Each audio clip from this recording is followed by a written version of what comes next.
perfectly clear what's going on here. The Tories in London want to cut taxes for sort of middle income earners, their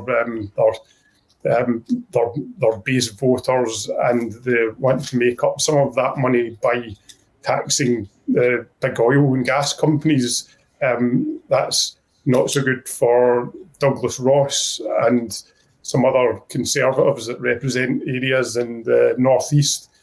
So you can see how they've really come into a bit of bother with this. The interesting thing, I guess, here is that we've got a weird spectacle of the SNP being aligned with the Scottish Conservatives against the Scottish Conservatives' own colleagues in London on the North Sea. So it's a bit of a mess, and it kind of gives the impression that,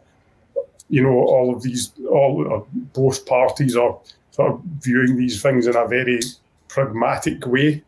I think I'm going to give Jeremy Hunt a bit of credit for it. Ultimately, as John said there, this is taxing big oil companies who are making an absolute fortune over, the rising energy prices, to help make things a wee bit easier for, kind of middle earners. I think that's something most people, most voters can probably get on board with.